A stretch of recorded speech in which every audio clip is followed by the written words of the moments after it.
हुजूरे वाला आज का जो हमारा टॉपिक है वो है वर्ब्स पे। वर्ब्स के बारे में हम थोड़ी सी बात करके और उसके बाद डायरेक्ट इसकी मिस्टेक्स के ऊपर जाएंगे कि एग्जाम्स में डिफरेंट टाइप्स के एग्जाम्स में आपको वर्ब्स की कौन कौन सी मिस्टेक्स जो है वो आ सकती हैं। सबसे पहली बात यह है कि वर्ब को दो हिस्सों में तकसीम कर लीजिए। एक एक्शन वर्ब और दूसरा लिंकिंग वर्ब। एक्शन वर्ब जो है वो कैसे वर्ब होते हैं जिनके अंदर एक्शन होता है एंड दैट्स इट। जैसे the Hunter killed a snake. देखें, किल्ड यहां पर एक्शन है। अब लिंकिंग वर्ब क्या है? ये ऐसा वर्ब होता है कि जो कि लिंक बनाता है सब्जेक्ट का किसी ना किसी डिस्क्रिप्शन के साथ, सब्जेक्ट का बाकी सेंटेंस के पार्ट के साथ। अब देखें, इसमें कोई एक्शन नहीं है। My father is a farmer, my father is a doctor, I am happy, he was in the room. ये सारे के सारे लिंकिंग वर्ब्स हैं। उसके बाद नंबर 3 पे ट्रांजिटिव और इंट्रांजिटिव को देखिए। सेंटेंस नंबर 1 में और सेंटेंस नंबर 2 में मैं गुजारिश क्या कर रहा हूं आप लोगों से कि डेकोरेटेड ट्रांजिटिव वर्ब है और ये जो रीच्ड इंट्रांजिटिव वर्ब है। ये कैसे पता चला? ये ऐसे पता चला कि सेंटेंस नंबर 1 में जो हॉल है वो ऑब्जेक्ट है। अब हॉल ऑब्जेक्ट है ये कैसे पता चला? जिस सेंटेंस में ऑब्जेक्ट होता है उसका पैसिव वॉइस बनता है। वी डेकोरेटेड द हॉल का पैसिव वॉइस बना लीजिए, बन जाएगा the hall was decorated by us. अच्छा, सेंटेंस नंबर 2 में the guests reached the hall है। अब यहां पर भी हॉल मौजूद है लेकिन ये ऑब्जेक्ट नहीं है। ये कैसे ऑब्जेक्ट नहीं है? कैसे पता चला कि सेंटेंस नंबर 2 में हॉल ऑब्जेक्ट नहीं है? पैसिव वॉइस बना लीजिए। The hall was reached by the guests तो नहीं हो सकता ना। तो ऐसा वर्ब जिसके बाद में ऑब्जेक्ट मौजूद हो वो ट्रांजिटिव वर्ब कहलाता है, और ऐसा वर्ब जिसके बाद में ऑब्जेक्ट मौजूद ना हो वो इनट्रांजिटिव वर्ब कहलाता है।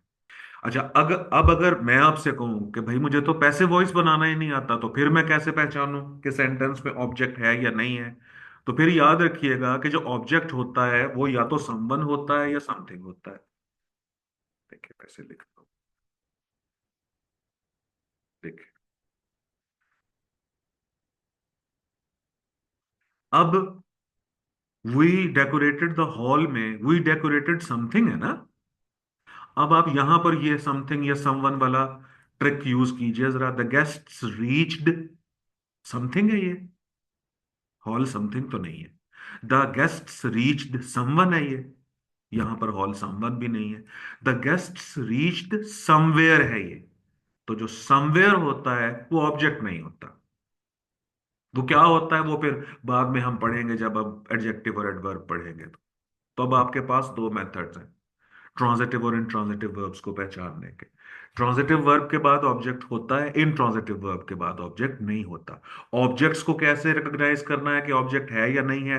तो या तो आप पैसिव वॉइस बना लीजिए, अगर पैसिव वॉइस भी बनाना नहीं आता तो फिर समवन समथिंग से रिप्लेस कर लीजिए।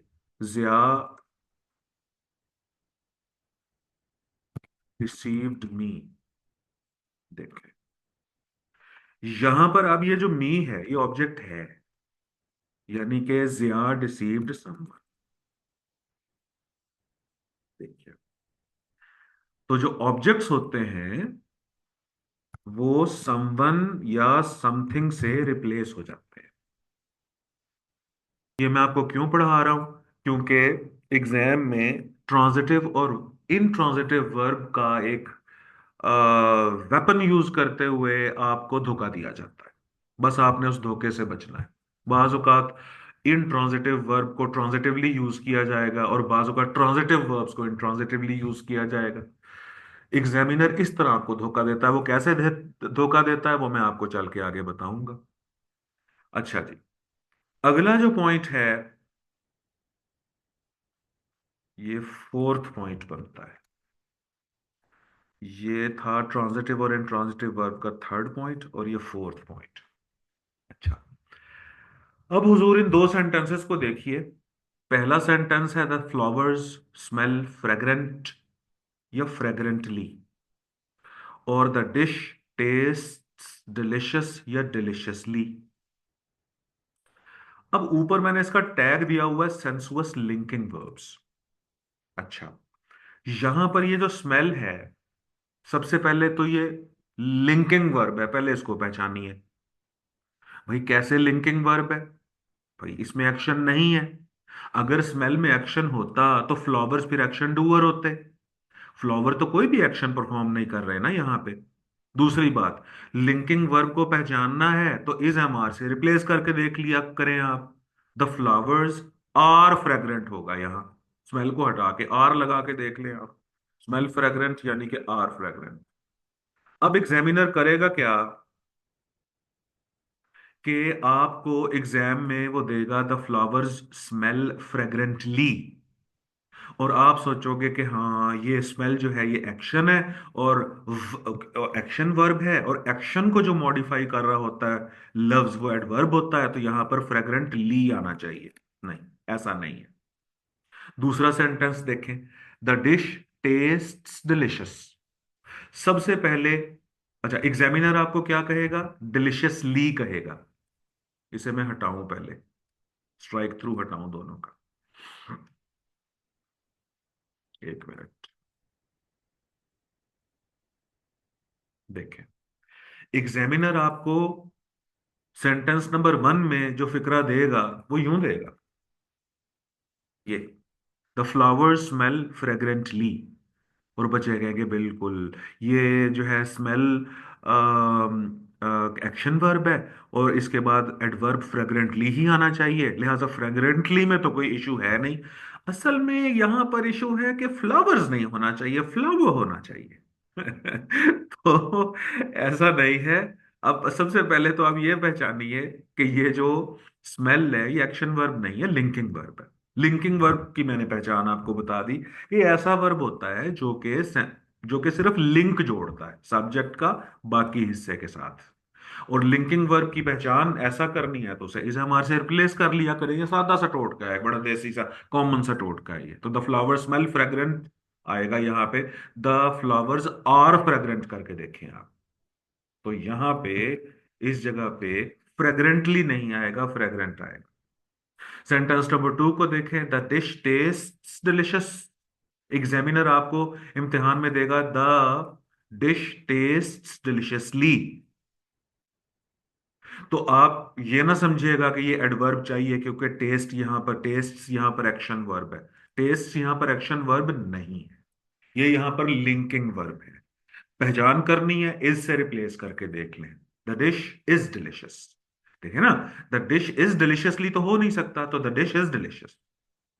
तो हुजूर आपका जो सेंटेंस है वो यूं करेक्ट होगा। पहला sentence the flower smell fragrant, और दूसरा sentence the dish tests delicious. अब मैं फ्रेग्रेंटली को यहां पर काट देता हूं। ये हो गया पॉइंट नंबर 4। पॉइंट नंबर 5, ये है जी verbs of thinking. Verbs of thinking कौन से होते हैं? ये ऐसे वर्ब्स हैं कि जिनका ताल्लुक हमारे मेंटल प्रोसेसेस के साथ होता है, जहनी प्रोसेसेस के साथ होता है। कौन कौन से हो गए वर्ब्स ऑफ थिंकिंग? मिसाल देखें इसकी। मिसाल देखें जी पहले इसकी, वर्ब्स ऑफ थिंकिंग की। अब वर्ब्स ऑफ थिंकिंग कौन कौन से हो सकते हैं? जैसे कि थिंक बजाते खुद, जैसा कि इन्फर, जैसा कि इमेजिन, जैसा कि इम्प्लाई, जैसा कि कंसिडर, जैसा कि पॉन्डर। देखें, ये सारे वर्ब्स देख लो कि ये हमारे किसी ना किसी मेंटल प्रोसेस को शो कर रहे हैं ये एक्शन, लेकिन हमारे जहनी एक्शन को रिप्रेजेंट कर रहे हैं वर्ब्स ऑफ थिंकिंग। अब इसमें मिस्टेक कौन सी आ सकती है? पहले वर्ब ऑफ थिंकिंग आपने समझ लिया ना कि क्या है। ये एक्शन वर्ब होते हैं लेकिन हमारे मेंटल प्रोसेसेस को शो करते हैं। आप देखें, सेंटेंस नंबर 1 है, आई consider Quaid the best leader. ये कंसिडर यहां पर वर्ब ऑफ थिंकिंग है। इसको परसेप्शनल वर्ब भी कहते हैं, वर्ब्स ऑफ थिंकिंग को। वैसे टशन के लिए आपको बता रहा हूं वर्ब्स ऑफ थिंकिंग ही काफी है। तो परसेप्शनल वर्ब्स याद करना कोई लाजमी नहीं है। जो मिस्टेक आनी है उसको ध्यान में रखिए बस। तो I consider Quaid the best leader, ये सेंटेंस ठीक है। अच्छा, Quaid is considered to be the best leader, ये देखो। अब वर्ब्स ऑफ थिंकिंग में आपने करना ये है कि अगर वो एक्टिव वॉइस में आते हैं, अगर वो एक्टिव वॉइस में आते हैं तो जैसे एक नॉर्मल फ्लैट सिंपल सेंटेंस लिखा जाता है वैसे यूज होते हैं। आई कंसिडर कायदे आजम द बेस्ट लीडर। अच्छा, अगर verbs of thinking passive voice में आते हैं तो फिर उसके बाद टू बी का एडिशन किया कीजिए। Quaid is consider to be the best leader. Examiner ये टू बी ही हटाएगा यहां से। वो कहेगा Quaid is considered the best leader. तो आपने टू बी का इजाफा करना है इसके अंदर। ठीक है, ये हो गया पॉइंट नंबर 5। पॉइंट नंबर 6 है इन्फिनिटिव्स का और जेरेंड्स का। अब जरा इसको देखिए। I want to write a poem. अच्छा, तो टू और वर्ब की फर्स्ट फॉर्म इन्फिनिटिव कहलाती है और जनरली पर्पसेस को शो करती है। अभी मैं आपको बताता हूं कि ये एग्जामिनर मिस्टेक कैसी बना के देगा आपको। अब जेरेंड देखिए। जेरेंड क्या है? ये होती तो वर्ब की आईएनजी वाली फॉर्म है, लेकिन ये वर्ब का काम नहीं करती, नाउन का काम करती है। सेंटेंस नंबर 1 देखिए, द बॉयज आर स्विमिंग। इसमें जो स्विमिंग है ये वर्ब है। कैसे पता चला वर्ब है? कैसे पता चला वर्ब है? कि भाई इसके साथ हेल्पिंग वर्ब जुड़ा हुआ है, इसलिए वर्ब है। कैसे पता चला वर्ब है? कि भाई वर्ब जो है वो अगर एक्शन है तो उसका एक्शन डूअर होता है। तो ये स्विमिंग का एक्शन डूअर यहां पर बॉयज मौजूद है जो कि सब्जेक्ट्स हैं, जो कि सब्जेक्ट ने। अच्छा, सेंटेंस नंबर 2 देखिए, swimming is a tough exercise और आई लाइक स्विमिंग। इन दो सेंटेंसेस में, सेंटेंस नंबर 2 और 3 में, स्विमिंग यहां पर एज अ वर्ब यूज नहीं हो रहा, एज अ सब्जेक्ट यूज हो रहा है। और सब्जेक्ट्स और ऑब्जेक्ट्स नाउन्स होते हैं, नाउन्स होते हैं या नाउन के कजन्स होते हैं। तो देखे ना, द बॉयज आर स्विमिंग, ये तो एक्शन है, ये तो वर्ब है। लेकिन वर्ब की आईएनजी वाली फॉर्म जब नाउन का रोल प्ले करती है तो जेरंड कहलाती है। ठीक है, जैसे मैंने यहां पर लिखा हुआ है कि इनमें एक्टिविटी तो होती है। भाई पैदाइशी तौर पर जमांद्रू ओरिजिनली तो ये वर्ब है ना, तो अपनी असलियत तो नहीं भूलते। ये जो जेरंड्स होते हैं, ठीक है कि ये वर्ब होते हैं, लेकिन जब ये किसी नाउन का रोल परफॉर्म कर रहे होते हैं तो फिर इनको हम वर्ब नहीं कहते, जेरंड कहते हैं। अगरचे इनके अंदर वो एक एक्टिविटी की सेंस आ रही होती है, लेकिन यहां पर सेंटेंस नंबर 2 में ये जो स्विमिंग है ये वर्ब नहीं है। सेंटेंस नंबर 2 का जो वर्ब है वो इज है, लिंकिंग वर्ब है। Swimming is a tough exercise. अच्छा, आई लाइक स्विमिंग, यहां पे स्विमिंग देखिए, सेंटेंस नंबर 3 में आई सब्जेक्ट है, लाइक वर्ब है और स्विमिंग ऑब्जेक्ट हुआ ना। आई लाइक एप्पल्स अगर आप कहते हो, आई लाइक फिल्म्स अगर आप कहते हो, आई लाइक नॉवेल्स अगर आप कहते हो, तो नॉवेल्स ऑब्जेक्ट है ना, नाउन है। तो यहां पर जो स्विमिंग है वो भी वर्ब नहीं होगा, नाउन होगा। तो इन्फिनिटिव्स में और जेरेंड्स में डिफरेंस ये है बेटे कि इन्फिनिटिव्स, इन्फिनिटिव्स जो होते हैं वो टू और वर्ब की फर्स्ट फॉर्म है। टू के बाद हमेशा वर्ब की फर्स्ट फॉर्म होती है। अगर नहीं आती तो वो फिर इन्फिनिटिव नहीं होता, वो कोई और चीज होती है। वो क्या चीज होती है वो फिर हम प्रेपोजिशंस में पढ़ेंगे। अगर टू के बाद वर्ब की फर्स्ट फॉर्म हो तो उसे हम इन्फिनिटिव बोलते हैं। और अगर वर्ब की आईएनजी वाली फॉर्म वर्ब का काम ना करे, नाउन्स का काम करे, तो फिर वो जेरेंड कहलाती है। अच्छा, नाउन फिर समझिए, यहां पर नाउन का काम कैसे कर रही है? क्योंकि ये सब्जेक्ट है। और यहां पर स्विमिंग नाउन का काम कैसे कर रही है? क्योंकि ये ऑब्जेक्ट है। और मैंने आपको एक टोटका ट्रिक और भी बताया है कि सब्जेक्ट्स और ऑब्जेक्ट्स जो हैं वो हमेशा नाउन्स होते हैं या नाउन के कजन्स होते हैं। ठीक। अब इन्फिनिटिव्स और जेरेंड्स को समझने के बाद अब जो एग्जाम में इशू आना है वो क्या आना है? वो ये आना है कि आपको वो सेंटेंस देगा। वो मैं पहले सेंटेंस लिखता हूं, एक मिनट ठहरिएगा।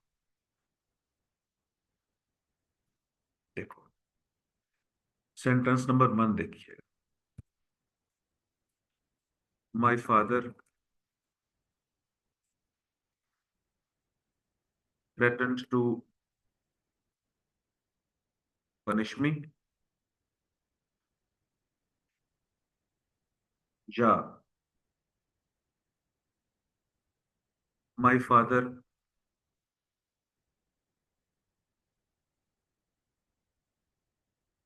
threatened punishing me।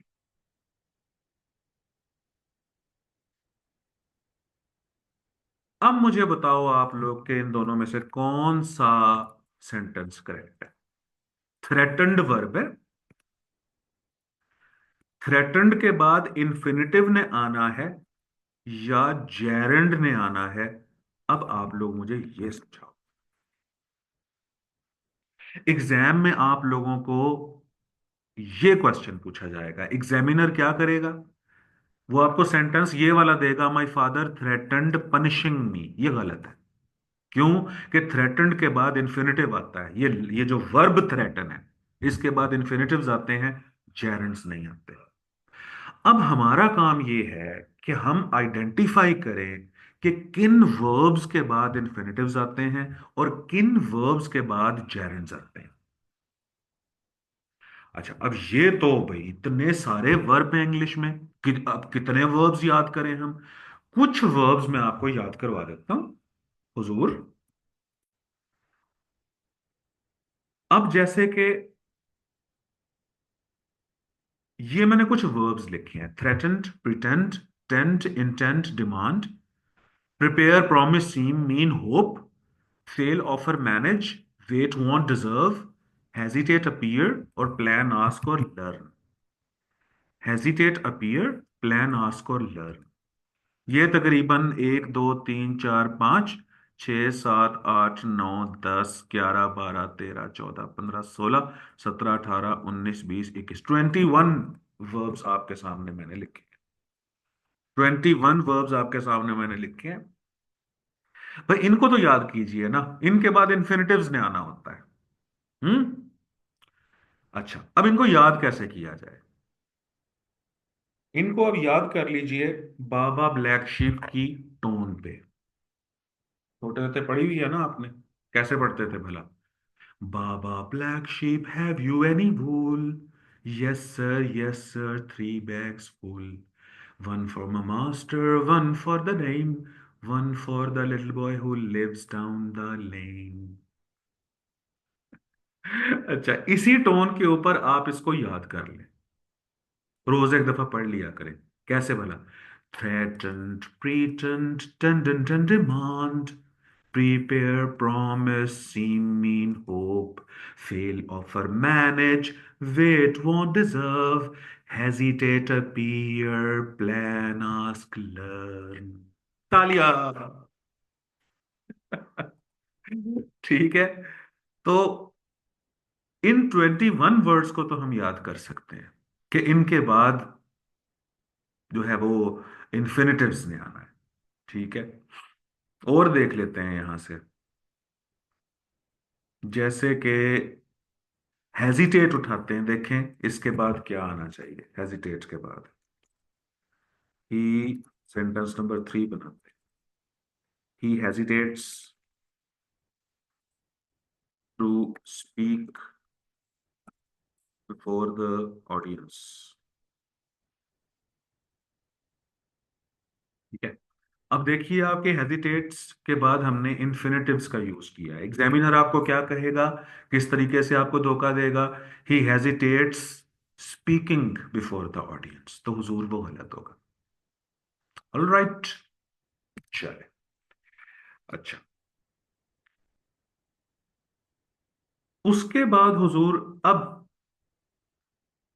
ये वाले जो वर्ब्स हैं, ये कितने वर्ब्स हैं? 1 2 3 4 5 6 7 8 9 10 11, 12, 13, 14, 15, 16, 17, 18, 18 वर्ब्स ही हैं।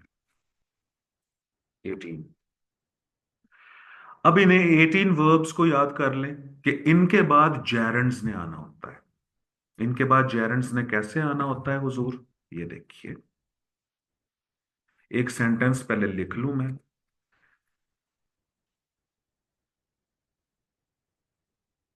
सेंटेंस लिख के फिर आपको मैं बताता हूं। देखिए, एडमिट से बनाए। ही admitted stealing my mobile.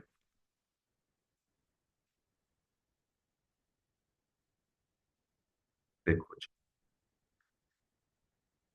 Sentence number 1 देखिए आप।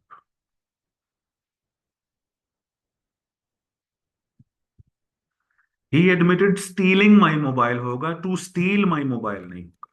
स्लैश करके टू स्टील लिखता हूं मैं। देखें जी, जैसे कि don't delay making important decisions. Examiner आपको क्या कहेगा? Don't delay to make important decisions. ठीक है। अच्छा, अब आप लोगों ने जिस तरह याद किया था वो 21 वर्ड्स, 21 वर्ब्स, इसको मैं अलहदा क्यों ना कर लूं। तो जिस तरह आप लोगों ने ये 21 वर्ब्स याद किए थे वो बाबा ब्लैक शीप की टोन पे, उसी तरह से हम क्यों ना इसको भी याद कर लें, इन वर्ब्स को भी। ये है जी आपके। अब 18 वर्ड्स हैं, इनको कैसे याद करें? आप इनको दिल दिल पाकिस्तान की टोन पे याद कर लें। That's it. अब दिल दिल पाकिस्तान की टोन कैसी थी कि ऐसी जमी और आसमां, इनके सिवा जाना कहाँ, बढ़ती रहे ये रोशनी, चलता रहे ये कारवां, दिल दिल पाकिस्तान जा जा पाकिस्तान। अच्छा, कैसा था? ऐसी जमी और आसमां। अब आप इसको इसी टोन पे याद कर लीजिए। Admit, delay, deny, consider, discuss, finish, recall, recommend, appreciate, complete, enjoy, mention, avoid, misunderstand, keep, quit, postpone। तालिया। अच्छा, अब आप लोग मुझसे कहोगे कि सर चले, ये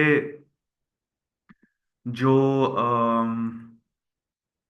21 वर्ब्स तो ये याद हो जाएंगे और इनके बाद हम इन्फिनिटिव्स लगा देंगे, और 18 वर्ड्स ये याद हो जाएंगे और इनके बाद हम जेरेंड्स लगा देंगे। इनके अलावा कोई वर्ब आ गया तो हम क्या करेंगे? अब ये जो बाबा ब्लैक शीप वाले वर्ब्स हैं, इनके बाद तो कंफर्म है कि आपने इन्फिनिटिव्स को यूज करना है। और ये जो दिल दिल पाकिस्तान वाले वर्ब्स हैं 18, इनके बाद आपने जेरेंड्स को यूज करना है। अब आप पूछोगे कि इनके अलावा, अब आप मुझसे पूछते हो कि इन 21 वर्ब्स के अलावा ये जो बाबा ब्लैक शीप वाले वर्ब्स हैं जिनके बाद इन्फिनिटिव्स आने हैं, और ये जो दिल दिल पाकिस्तान वाले वर्ब्स हैं इनके बाद जेरेंड्स आने हैं, 18 ये जो हैं, इनके अलावा अगर कोई वर्ब्स आए तो हम क्या करेंगे? तो पहले तो आप इन 21 और 18 इनको याद करें ना। और इसी तरह जिस तरह मैंने बकायदा गा के आपको सुनाया है, तो वैसे एक दफा गुनगुना लिया करें, जैसी भी आवाज हो कोई बात नहीं, अकेले में गुनगुना लिया करें, ठीक है? याद हो जाएंगे ये। इनके बाद तो कंफर्म्ड इन्फिनिटिव्स और जेरेंड्स आने होते हैं। अब अगर इनके अलावा कोई आता है तो फिर आप ये सेंस दिमाग के अंदर रखिएगा। और वो क्या सेंस है? इन्फिनिटिव्स हम यूज करते हैं पर्पसेस को शो करने के लिए, प्लान्स को शो करने के लिए, डिसीजंस को, विलिंगनेस को और फ्यूचर एक्शंस को। जैसे कि ही रिफ्यूज्ड टू अपोलोजाइज। इसको जहन में रखें, पर्पस, प्लान, डिसीजंस, विलिंगनेस और फ्यूचर एक्शंस।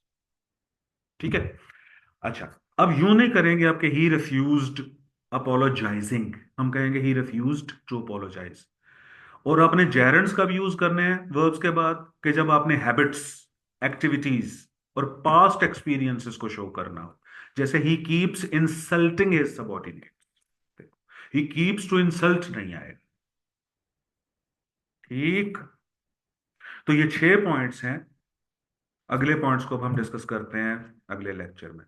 ठीक है, अल्लाह हाफिज।